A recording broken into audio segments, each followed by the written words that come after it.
ગુરુનું સ્થાન જીવનમાં કેટલું છે એ ભૂમિબેન હમણાં એક ચોપાઈ બોલ્યા, ગુરુ ગોવિંદ દોનો ખડે કિસકો લાગુ પાય, બલિહારી ગુરુદેવ આપકી ગોવિંદ દિયો બતાય. તમને 3 પ્રસંગો આપણે ગુરુ છે એના જીવનમાં શિષ્યનું કેટલું મહત્વ છે અને શિષ્ય છે એના જીવનમાં ગુરુનું કેટલું મહત્વ છે. જે આ ચોપાઈ છે એ બરડા ડુંગરમાં જ બનેલી એક ઘટના. ડુંગર ભરવાડ નામનો એક નાનકડો ભરવાડનો દીકરો, અને એમને એમ કીધું, થોડોક એ મંદ બુદ્ધિ હતો, એટલે બધાને એમ કહેતો કે મારે ગોવિંદને મળવું છે. ગોવિંદ એટલે ભગવાન. તો કોઈ એમ કીધું કે બ્રહ્મપુરી બાપુ નામના એક બાપુ છે, ગુરુ છે, એની પાસે વયો જાતું. એટલે એ ત્યાં જાય છે, એનો આશ્રમ છે, આશ્રમમાં ગાયો છે, એટલે ભગવાન એ દરરોજ કહે મારે ભગવાનને મળવું છે. ઘણા બધા, એટલે બાપુને ખબર પડી એમના ગુરુને કે આને છે ને કોઈ અહીંયા મોકલી દીધો છે, હકીકતે આને થોડી ખબર ઓછી પડે છે. એટલે એમ કીધું તું કામ કરવા માંડ. ઘણા, બહુ લાંબી વાત છે, પણ ઘણા સમય વયો જાય છે, એટલી એ મહેનત કરે, પછી એને કામ સોંપવામાં આવ્યું ત્યારે ગૌશાળાની સાફ સફાઈ રાખવાની. તો ગૌશાળાની સાફ સફાઈ કરે અને એટલી બધી છાણ ઉપાડતો હોય તેના માથામાં જીવડા પડી જાય છે, છતાં પણ એમને એ કાંઈ ધ્યાન આપતો નથી અને માત્ર ને માત્ર ગુરુને એમ પૂછે કે મારે ગમે એમ કરી અને ભગવાનને મળવું છે. થોડોક સમય વહી જાય પછી એમને કહ્યું, ઓહો હવે તો મને મળશે ને. એટલે એ કૂવામાં પડવા જાય છે. કૂવામાં પડવા જાય ને તો ત્યારે એને કોઈ હાથ પકડી લે છે અને ત્યારે પૂછે તમે કોણ છો? તો ઓલા સામે કહે કે હું ભગવાન કૃષ્ણ છું. તો આમને ડુંગર ભરવાડને આશ્ચર્ય થાય, ભગવાન થોડા આવે. પછી કે હું કેમ માનું? તો એ કે હું ભગવાન જ છું. તો ત્યારે એ ડુંગર ભરવાડ કહે મારા ગુરુ કહે ને કે તમે ભગવાન છો તો હું માનું. તો એ કે જા બોલાય. તો એ કે એમ નહીં, હું બોલાવા જાઉં તમે વહી જાઓ તો. એટલે ડુંગર ભરવાડ એને ઝાડ ઉપર બાંધે છે, ઝાડવા પાસે બાંધી દે છે અને ત્યાં પછી ગુરુને બોલાવવા જાય છે. ગુરુ આવીને જોઈ તો ભગવાન સાક્ષાત કૃષ્ણ ઊભા છે. ત્યારે આ ચોપાઈ લખાણી કે ગુરુ ગોવિંદ દોનો ખડે કિસકો લાગુ પાય. ગુરુ પણ સામે છે ને ગોવિંદ એટલે ભગવાન પણ સામે છે. કિસકો લાગુ પાય, બલિહારી ગુરુદેવ આપકી. એટલે એના ગુરુને કહે કે બલિહારી આપના આશીર્વાદથી જ મને આ ગોવિંદ મળ્યા છે.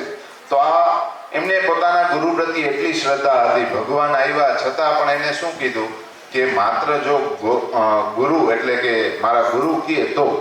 બીજો પ્રસંગ છે આચાર્ય દ્રોણ, જેમ આપણે નાટક જોયું તો દ્રોણાચાર્ય છે એમને પાંડવો, કૌરવો અને કેટલા બધા શિષ્યો છે. એને સૌથી પ્રિય શિષ્ય હોય ને તો એ અર્જુન હતો. માત્ર ને માત્ર 2 જ એવા શિષ્ય કે જેને બ્રહ્માસ્ત્ર ચડાવતા એમને શીખવાડ્યું હતું. પેલો હતો એમનો પુત્ર અશ્વત્થામા અને બીજો હતો અર્જુન. એમાં પણ એમના પુત્ર કરતા પણ વધારે પ્રેમ એમને પોતાના શિષ્યને છે, અર્જુનને. શા માટે? તો કે બ્રહ્માસ્ત્ર ચલાવતા બેયને આવડે છે, પાછું વાળતા એને અશ્વત્થામાને નહોતું શીખવાડ્યું, પોતાના શિષ્ય છે એ અર્જુનને શીખવાડ્યું હતું.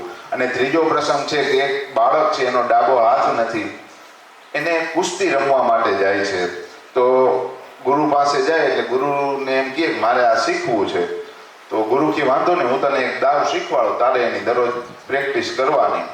શરૂ થાય છે, ધીરે ધીરે એ એટલો એમાં પરફેક્ટ થઈ જાય. પણ બીજા જે શિષ્યો હતા ને એને કેટલા બધા દાવ શીખવાડ્યા. આ ભાઈને ડાબો હાથ નહીં, એટલે થોડોક સમય તો લીધું, પછી એને ગુરુ પ્રત્યે થોડીક શ્રદ્ધા ડગમગી કે મારે ડાબો હાથ નથી ને એટલે મને આ શીખવાડતા નથી.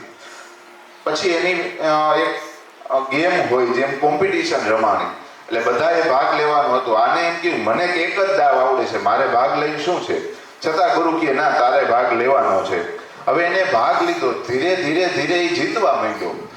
જેટલા ગેમ રમ્યો બધી જ જીતો, આગળ જતા જતા જીતવા લાગ્યો. એટલે પોતાને આશ્ચર્ય થયું. સેમી ફાઇનલ આવ્યો, ફાઇનલ છેલ્લું હતો. એની સામે એક બહુ મોટો યોદ્ધા હતો જે વર્ષોથી રમતો હતો. એની સામે આ બંનેની રમત થઈ અને આ બાળક એક હાથ ન હોવા છતાં જીતી ગયો. એમને માત્ર એક જ દાવ આવડતો હતો.